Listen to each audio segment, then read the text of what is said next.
All okay? All right, we are back live. It's whatever after the minute is. Wednesday, Yeah, thank you. April 5th. I had to check. Yeah, I didn't want to look down. And we're back in general housing to talk about S100, which just came off. It just was posted not long ago, just before lunch. And I asked Damien and David Hall to come in. David and Damien have worked on, I'd say, the sections of the bill that are passed, section 25. Damien will take us to he's the first section. So again, this bill has like a bifurcated assignment. We're going to deal with the housing sections which are beyond section 22 or 23 or 24, someplace in there, to the end of the document. There are differences in a bill summary of what the bill is passed. I mean, David's going to take us through, and also for the stuff that David is working on, there were a number of sections that were cut.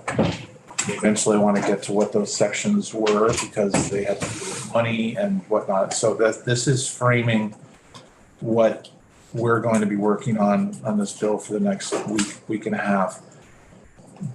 We will also have a walkthrough of the first half of the bill, or the first, I guess, just over half of the bill, and from Ellen Tchaikovsky tomorrow. So that'll be the stuff that we're not dealing with directly.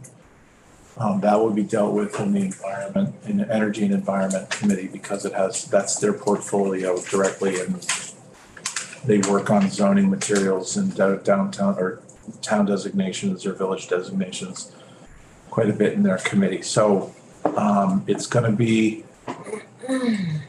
feel pretty wonky to us, but we just have to, there's a certain flow that we're going to go with. We have a lot of housing bills that can be amended into this bill that have a certain germaneness. And one of the things I want to do, depending on when we have time, either today or tomorrow, is go up to the whiteboard and just really talk through as a committee what we think a housing bill could or should be. So it's not just all in my head, or it's just not on Senate's page, but just to take into account everything we talked about starting in January about what are the important things, and then we're going to determine what is it that we can pass related to S100. I'll make no mistakes. I won't hide the fact that the Housing Bill of Rights, whatever we call it, Homelessness Bill of Rights, Housing Bill of Rights, whatever we decide to name it is a key part of that. There are other elements that we've talked about, eviction diversion, full representation that we may get to over the course of the next week and a half. But for now, we're going to go start. Damon's going to give us a start page out of the 47 pages that we have of the bill. And are we pulling it up, or should I? I will pull it up. Okay, great. Yes. And again, Damien only has 4 sections. Relatively quick. So. All right. So with that, Damien, welcome back. Thank you. For the record, Damien Leonard, Office of Legislative Counsel. We're going to start on page 38 of the bill, but before we get there, I'm going to start you in the statute, because otherwise it's really hard to understand what section 26 is doing. So for our purposes, I want to focus you on, so this is the definition of public building. It means, in part, a building in which people rent accommodations, whether overnight or for a longer term. So that is describing hotels, motels, Airbnbs, but also apartment buildings. So renting accommodations for a longer term. This can be everything from an in-law apartment to a 4-unit building to a 30-unit building. So that's important to keep in mind. And then when you get down here, there are some exemptions here to that. So the first is an owner-occupied single-family residence unless used for a purpose described in subsection A of this section. So again, rental of accommodations. So a single-family home that's used as a boarding house that's owner-occupied would fall under the public building concept. Then where this gets a little bit wonky is if we get down to number 4, a single-family residence with an accessory dwelling unit, but with no callback to the beginning. So now we have in our existing law this ambiguity. So for a regular owner-occupied single-family residence, it's not a public building unless it's used for something that's covered in subdivision A. So rental of accommodations, overnight or longer term. But here we don't say how we treat single family residences with an accessory dwelling unit. The Division of Fire Safety has been reading this the same way as the first exception. If you're renting the accessory dwelling unit out, we're treating it as a public building. So what the bill does, and I'll turn to that now, is it goes into those definitions and it memorializes the owner-occupied single-family residence unless rented for a longer term as described in subdivision 1D. So basically, rented overnight or for a longer term, excuse me. So it's calling that treatment that the Division of Fire Safety has been applying to these accessory dwelling units out in the statute, so it's no longer ambiguous. Okay? So is that the statute that you were just reading? This is it, but as you can see with all these ellipses and stuff, it's really hard to follow what this is doing if you didn't know what was already there. Right. So this is the same statute we're amending, but because I omitted so much of it to try to make this a short section for the bill, I realized when I walked through this in the Senate that it was really hard to follow what was actually happening here if you didn't want to just take my word for it. So I thought it'd be good to start with the statute. Where does this shared home fall underneath this? You know, if I wanted to share my house with an individual and I'm getting, a stipend. That's a good question. I think if I'm reading the statute strictly and you're renting accommodations in your house out, technically it's a public building. I would defer to the Division of Fire Safety a little bit on how they enforce that because they're the enforcement agency. And they may have additional treatment around that or exceptions built in that I'm not aware of. But as I read the statute, it basically says if you're renting accommodations within it, then it's covered as a public building. But what I can't tell you is whether within that public building fire code, they have additional exceptions that apply. Because that's the other thing is this just puts you under the state fire code.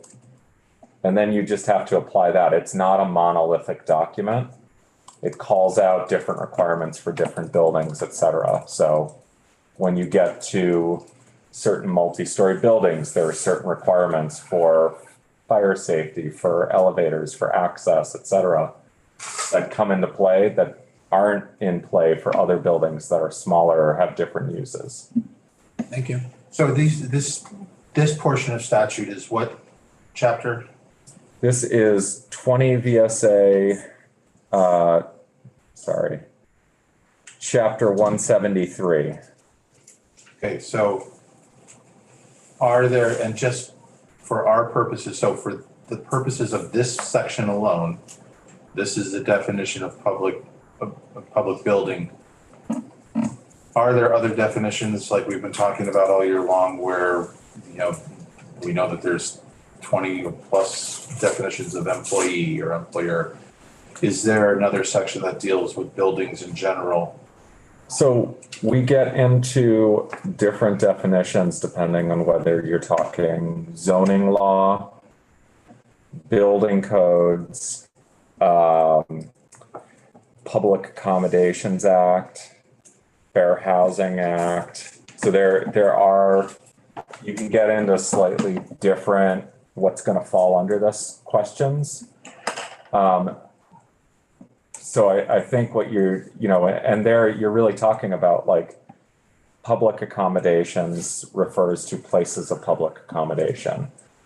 Fair Housing Act refers to the rental or sale of real estate. Zoning laws refer to different types of structures and uses and permissible uses. This talks about what is a public building, meaning that it falls under the state fire code.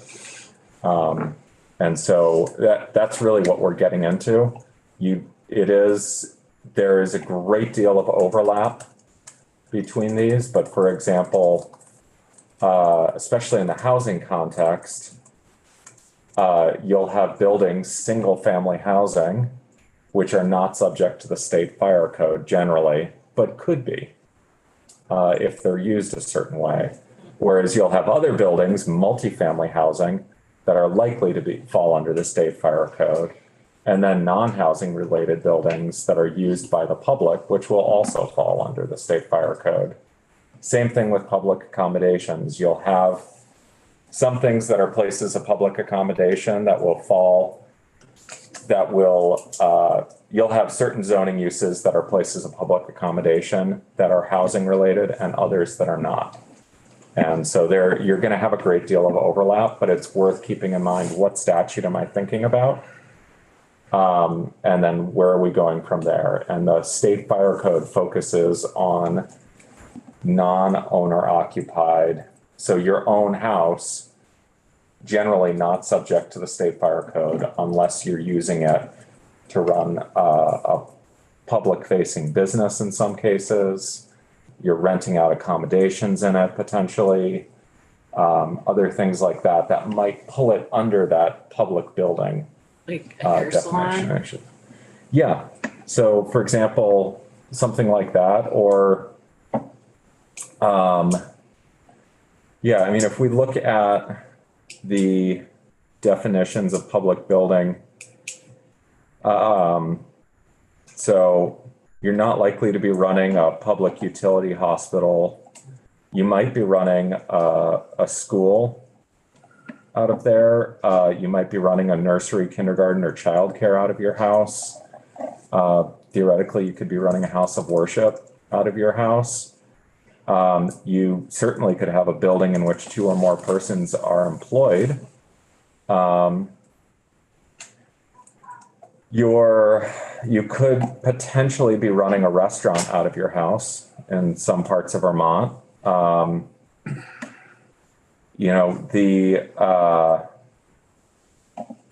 then, I mean, the occupied by the state of Vermont is very unlikely. We're in one. Right, but it's not a house. I mean, it is the. It's in the name. Did he do that on purpose? We call it the State House. Yeah. So, but yeah, so there are a variety of these instances where there's a lot of overlap, but these are not always the same thing. So your single family house is most likely not covered under the state fire code. You may be subject to other requirements like smoke detectors. Your insurance company may have requirements. Your municipality may have requirements. But the public building fire code piece here, where you have to talk about sprinkler systems and other things, like there are requirements for egress in even new construction, but it starts to get complicated. But what we're looking at here are some of the more serious requirements. Like if you're going to have multifamily housing, you want to make sure that if a fire starts in apartment A, the people in the other apartments can get out in time. So, and that's what we're dealing with the public building piece. Same thing, if you're running a business out of your house, you want to make sure that if a fire starts in the business location, people in the house can get out and vice versa. So, And of course, I bring this up, well, not of course, I bring this up because when we were just talking about, while we were talking about the homelessness bill of rights today, we had already gone through the walkthrough, which talks about public accommodations and public buildings and whatnot, which may be slightly differently defined than what's here. I just want to, so when we get back and see the same phrases that we're seeing here, we just have to, as Damien said, you have to remember what statute you're in. and the homeless bill of rights is maybe even makes this even more confusing because you do have the Public Accommodations Act there, but then we also have general references to public places. And we've talked about how that term is pretty broad, and it's not defined within that homeless bill of rights. So again, it adds even another nuance to this discussion here. So I do want to say I am not an expert on the fire code, and I apologize to the division if I misstated any fire requirements. If you want to know the specific requirements, I'd recommend having Mike DeRocher from the division in. He's the expert, and his staff are the experts on this. So I'm speaking off the cuff, so I just want to make that clear in case I misstated any sprinkler requirements or something like that. Representative Elder? Damien, you're referring to something that addition of language that's in 132 would complicate within this bill, or am I misunderstanding? No, it's just, it complicates the discussion because we have another section there that's outside of all of the laws I just discussed that also references public places in it. So the homeless bill of rights would be in Title I. So it would be a brand new section of law. And it doesn't work within the constraints of any of those laws I just referenced. It's its own law unto itself, although that maybe sounds worse than it is. But it is a unique law, and it has a broad statement about people being allowed to access public places regardless of their housing status. But it doesn't define public places in the way that places of public accommodation is defined, public building is defined. And so it would potentially encompass some of the things that are covered by the zoning laws that you'll talk about tomorrow with Ellen, the housing provisions that you might talk about with David later, the fire code provisions here that we're talking about, as well as the Public Accommodations Act that we're going to talk about in a minute, but they may not all line up. So it's just another layer on the conversation if you're thinking about housing status, is that there are all these other layers that.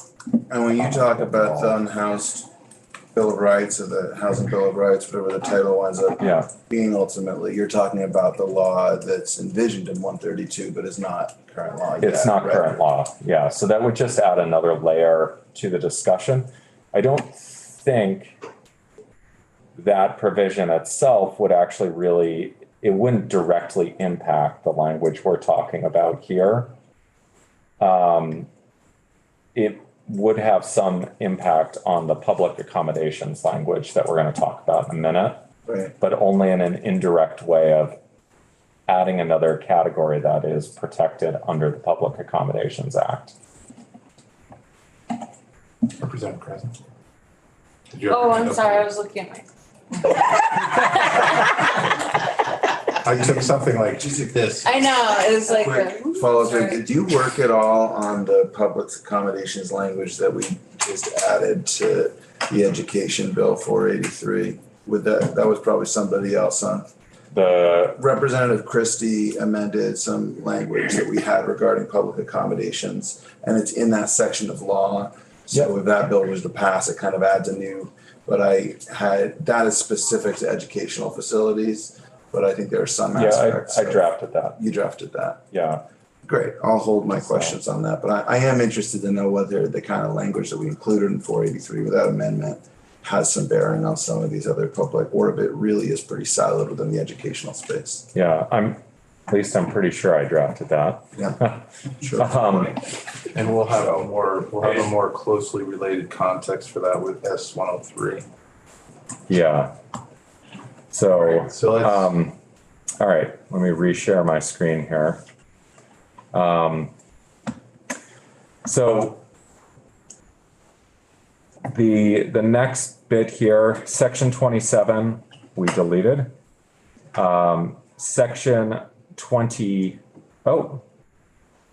so section 27 was deleted in the Senate. section 27 from the bill is introduced, right? When the bill is introduced, it's worth noting, so I discussed this with the chair and vice chair this morning. So what section 27 proposed, which was taken out because it created a position and had an appropriation. And so like the pieces David's going to talk about, it was pulled out in Senate appropriations. This would have created a new litigator position at the Human Rights Commission. And would have provided funding for it. And so the issue that they were trying to address there is originally there was language in here trying to allow the Human Rights Commission to refer complaints to the state's attorneys and the Attorney General's office to help them with enforcement. And both of those offices have a very full docket. And the Human Rights Commission came in and said, really what we need is just a full-time litigator so that our executive director is not trying to run the commission, lead the investigations, and also litigate anything that doesn't settle. Because litigation, when you have a case that goes to court, I mean, it's, round the clock work until the case is done. So you can imagine what that does to an executive director when they're doing that. You lose them for 2 weeks and then they come back after the case is finished. So I'd let board testify to that more if that is coming back in the House version. Board will return, and this is under the Fair Housing Act. Yeah, Fair Housing and Public Accommodations Act. And I should, just clarify, every time I was mentioning public accommodations, my mind was referring to the Fair Housing and Public Accommodations Act. Public accommodations is my internal shorthand for that. So We can check we'll get a list of the deleted sections because they're all dealing with appropriations and how they compare with what we had in our appropriations bill. So section 28 increases a criminal penalty, which has been unchanged since it was adopted in 1987. So it was $1,000 when it was adopted. This would increase it to $10,000, which would be consistent with the civil penalties that the Human Rights Commission can currently seek, which are also consistent with the civil penalties that the Attorney General's office can seek for discrimination claims. The one caveat with this section is, to the best of the witness's knowledge and my knowledge in the Senate, we're not aware of any instance of this penalty ever being enforced. The Human Rights Commission does not refer complaints to the state's attorneys. This is a criminal penalty. So it's not something the Human Rights Commission would be able to seek on its own. So the penalty is there. It could be used in the future, and this is making it consistent with other penalties. But it is, at this point, as far as we know, a penalty that has not been used. And when we say provisions of this chapter, This is the last section in the Fair Housing and Public Accommodations Act. So. and I'm sorry, a criminal penalty under the Fair Housing. And Public Accommodations Act. There's, I mean, if we went back and read the whole act, we would find out where people could be criminally charged as opposed to civilly charged. I can't find it in there. There is a criminal penalty at the end. As far as I can tell from reading it, I have not found areas where there's an explicit criminal charging option. So and it's enforced by the Human Rights Commission, which doesn't have authority to bring criminal charges. So, there's a penalty created, so arguably there was an intent, or at least consideration of the state's attorneys enforcing this or the AG enforcing this, back when it was adopted in the 80s. But at this point, it's sitting there, and to the best of my knowledge, it's not used. There's a chance it could have been used in the 90s, or the early 2000s. But that's before the time of the folks that I'm aware of who've testified on this. So, Okay, we'll take a yeah. Okay. The final section for me is a study of the Fire and Building Safety Code, looking at potential revisions. So this would require on or before next January that the executive director of the Division of Fire Safety would submit a report to the General Assembly that would identify and examine provisions from other jurisdictions' fire and life safety codes for residential buildings that would facilitate increased construction of new residential units or the conversion of existing space into new residential units within Vermont. And then could be incorporated into Vermont's Fire and Building Safety Code. And it would have to include recommendations for any legislative action necessary to enable the identified provisions to be incorporated into Vermont's Fire and Building Safety Code. So this is essentially, and I would leave this to the witnesses to speak to in more detail, but it's responding to concerns that some of the provisions in the Fire and Building Safety Code are particularly costly to implement for housing. And so looking for ways to drive down the cost of creating new housing. One thing that is unsaid in here, but was discussed in the Senate, is maintaining the same level of safety, of life safety within the structures, but just approaching things in a way that's less costly to implement. So the language is not in here. It was discussed in the Senate. I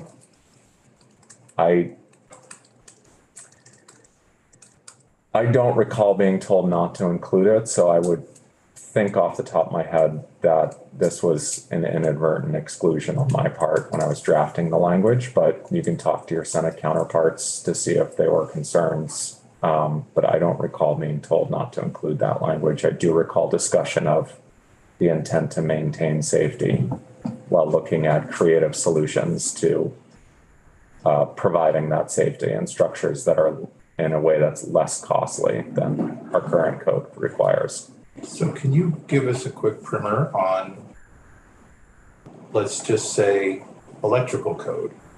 Sure. And so Vermont has an electrical code that is based on the national code, but if you could just explain how we set that up within the division of, in this case, fire safety, that would be appropriate. So the way our codes are set up is the appropriate body for adopting it. So the Division of Fire Safety adopts the building and life safety codes.